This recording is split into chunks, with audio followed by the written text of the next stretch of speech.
शिक्षा के नाम पर दे दे रे चाचा, शिक्षा के नाम पर दे दे के दीदी, क्योंकि हमको पढ़ना है। ये सरकार मनमानी वसूल रहा है फीस। जब हम शिक्षा पा ही नहीं सकते हैं तो जिंदा रहकर क्या करेंगे? आत्मदाह कर लेंगे यही पटना की सड़कों पर विश्वविद्यालय गेट के सामने। जिस तरह से ये सरकार के द्वारा थाली से रोटी छीना जा रहा है, अब शिक्षा छीनने की तैयारी हो चुका है। तो यह शिक्षा के नाम पर माफियागिरी किया जा रहा है। और बिहार के मुखिया मुख्यमंत्री नीतीश कुमार अपने मुख्यमंत्री आवास में सोए हुए हैं। और बिहार के मुखिया मुख्यमंत्री नीतीश कुमार को थोड़ा सा भी शर्म बचा हुआ है तो गंगा नदी में डूब मरे कि उनका बिहार का नौजवान छात्र आज पटना की सड़कों पर भीख मांग रहा है।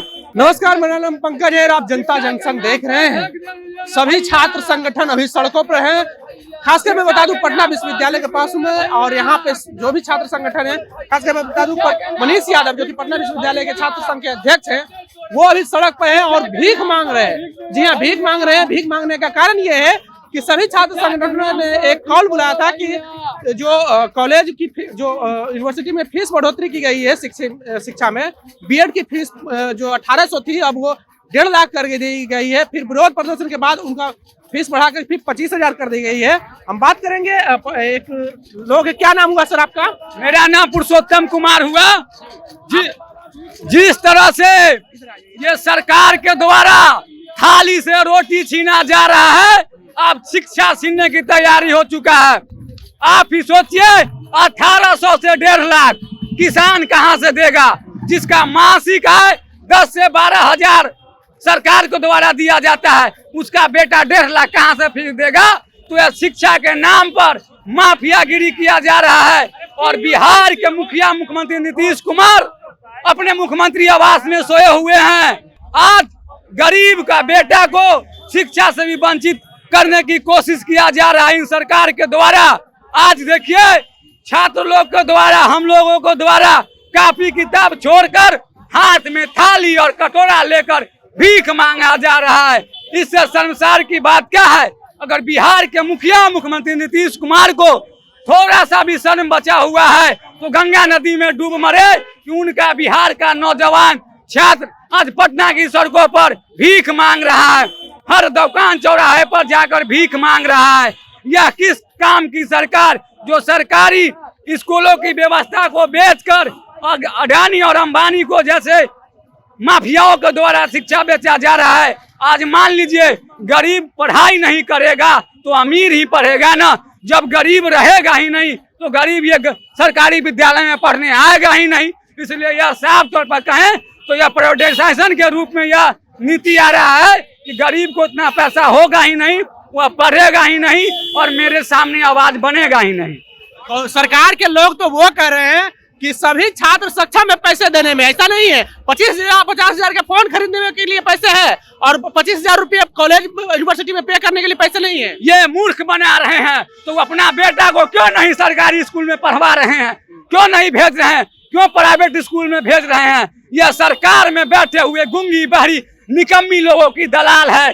यह छात्र गरीब नौजवान कभी बर्दाश्त नहीं करेगा। आज अगर हमारे पास पैसा होता तो भीख नहीं मांगते, हम भी एसी वाले कमरा में बैठकर, एसी वाले भवन में बैठकर पढ़ाई करते, न कि सरकारी विद्यालय में पढ़ाई पढ़ते। नेता का एक भी नेता का बेटा का नाम बता दीजिए जो सरकारी विद्यालय में पढ़ रहा होगा। यहाँ किसान का बेटा है, एक गरीब का बेटा है, एक नौजवान का बेटा सरकारी विद्यालय में पढ़ रहा है। किसानों के बेटा के लिए नई शिक्षा नीति लाया गया है। कहा जा रहा है कि अगर नई शिक्षा नीति लागू हो जाएगी तो देश में क्रांति आ जाएगी शिक्षा क्षेत्र में। या भीख तो मांग रहे हैं, इससे ज्यादा क्या क्रांति होगा? आज हाथ में थाली है, हाथ से जिसमें हाथ में कलम और कॉपी रहना चाहिए, उस हाथ में भीख का थाली है। शिक्षा के नाम पर दे दे रे चाचा, शिक्षा के नाम पर दे दे के दीदी, क्योंकि हमको पढ़ना है। ये सरकार मनमानी वसूल रहा है फीस। अच्छा, हाँ। आगे की रणनीति क्या है आपकी? आगे की रणनीति, जब हम शिक्षा पा ही नहीं सकते हैं तो जिंदा रहकर क्या करेंगे? आत्मदाह कर लेंगे यही पटना की सड़कों पर विश्वविद्यालय गेट के सामने। अरे भाई, आप लोग पैसा दीजिएगा तभी तो देश का आर्थिक विकास होगा, देश की विकास में आपका अहम रोल होगा। मतलब हम ही गरीबे के बेटा पैसा देगा तो देश का विकास होगा। और ये सरकार में बैठे गुंगी बहरी जो घोटाला कर रहे हैं वो क्यों नहीं अपना बाल बच्चा को सरकारी विद्यालय में भेज रहे हैं? सरकारी विद्यालय किस लिए खुला था? गरीब को, बच्चे को पढ़ने के लिए, ना कि गरीब को बाल बच्चा से मनमानी पैसा वसूलने के लिए। मेरे पास जितना पैसा रहेगा उतना ही ना। मेरी बाप की आय इनकम 5,000 महीना है, हम 1.5 लाख फीस कहाँ से देंगे बीएड करने के लिए?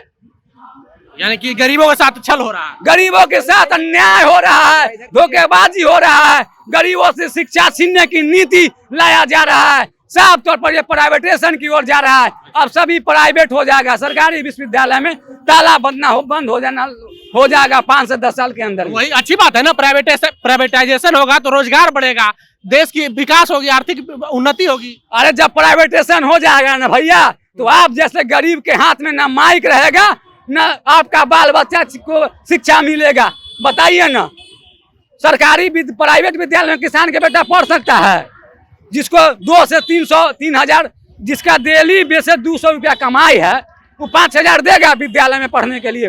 तो यह गरीबों की थाली से रोटी छीनने का नीति है और गरीबों की बेटा से शिक्षा छीनने का नीति है। बहुत बहुत धन्यवाद प्रशांत जी। क्या नाम हुआ सर आपका? निशांत कुमार। क्या कहना चाह रहे हैं आप? हम कहना चाहते हैं कि जिस नई शिक्षा नीति की आप बात कर रहे हैं, वो नई शिक्षा नीति का आधार है, उसका उद्देश्य ही है कि मानसिक रूप से शिक्षा के मामले में छात्रों को जर्जर किया जाए।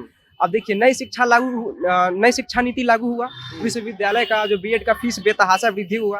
अब जब फीस बढ़ेगा तो जो गरीब मेधावी छात्र है, जो मध्यम वर्गीय परिवार से ताल्लुक रखता है, वो महंगी फीस तो भर नहीं पाएंगे, और जब महंगी फीस भर नहीं पाएंगे तो वो उच्च शिक्षा ले नहीं पाएंगे। देखिए, सरकार का मंशा यहाँ पे नजर आता है ये कि अगर हम फीस महंगी कर दें, शिक्षा को ही महंगा कर देंगे, तो कोई शिक्षित होगा नहीं, और जब गरीब आदमी शिक्षित नहीं होगा तो आवाज बुलंद करना जानेगा नहीं।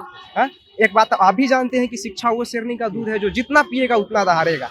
सरकार का मंशा है कि मध्यम वर्गीय छात्रों को, क्योंकि छात्र के हाथ में वो ताकत है कि छात्र आंदोलन से लेकर सरकार का तख्ता पलट करने का भी ताकत रखता है। अब छात्र को शिक्षा से वंचित कर दीजिए, शिक्षा होगा नहीं, जागरूकता नहीं होगा। जब जागरूकता नहीं होगा तो वो अपने हक का मांग नहीं करेगा, और जब हक का मांग नहीं करेगा तो सब सोया रहेगा, सरकार ऐसे ही लूटता ही रहेगा, कभी शिक्षा के नाम पे, कभी बेरोजगारी के नाम पे। अब राज्य सरकार को ही देख लीजिए आप, अब यहाँ पे सिर्फ शराबबंदी पे ही समीक्षा होता है। अब निरीक्षण होगा क्या कि कहाँ पे कितना बोतल दारू पकड़ाया, कहाँ पे कितना ट्रक माल पकड़ाया, इसी पे सर्वेक्षण और निरीक्षण होगा। सिर्फ शराब पे समीक्षा, अरे शिक्षा पे कोई समीक्षा नहीं हो रही है आजकल। और 35,083 करोड़ 95 लाख ये 2021 में शिक्षा का बजट। तो हम ये पूछना चाहते हैं कि जब ये 38 करोड़ 85,095 लाख रुपए जब शिक्षा पे दिया ही गया, तो फिर जरूरत क्या थी 18,000 से 1.5 लाख रुपए फीस करने की? पैसा कहाँ गया? हम पैसा का हिसाब की मांग करते हैं। एक छात्र होने के नाते हिसाब मांगना मेरा हक है ना, तो हिसाब तो हमें देना होगा। बहुत बहुत धन्यवाद। तो लगातार सभी छात्र जो हैं शिक्षा में जो फीस बढ़ोतरी की गई है उसका विरोध प्रदर्शन कर रहे हैं। बहरहाल, आपको हमारा वीडियो कैसा लगा, आप अपनी प्रतिक्रिया कमेंट बॉक्स में जरूर दें।